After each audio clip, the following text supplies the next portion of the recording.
ప్రియమైన వారలారా, ప్రభువైన యేసుక్రీస్తు నామములో మీ అందరికీ నా హృదయపూర్వక వందనాలు. ఈరోజు మనం పరిశుద్ధ గ్రంథంలోని ఎంతో ప్రాముఖ్యమైన వాక్యాన్ని ధ్యానించుకుందాం. అది యోహాను సువార్త 3వ అధ్యాయము 16వ వచనం.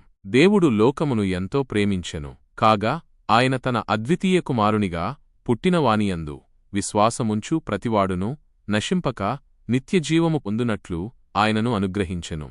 ఇక్కడ మనం గమనించవలసిన మొదటి మాట, దేవుడు లోకమును ఎంతో ప్రేమించెను. దేవుడు ఈ లోకాన్ని, అందులోని ప్రతి ఒక్కరినీ ఎంతో ప్రేమించాడు. ఆయన ప్రేమ కేవలం మాటల్లో కాదు, క్రియల్లో చూపబడింది. ఆ ప్రేమను చూపిస్తూ ఆయన తన అద్వితీయ కుమారుడైన యేసుక్రీస్తును మన కొరకు ఈ లోకానికి పంపించాడు. తన సొంత కుమారుణ్ణి మన పాపాల కొరకు బలిగా అర్పించడానికి ఆయన వెనుకాడలేదు. ఇది ఆయన ప్రేమకు నిదర్శనం.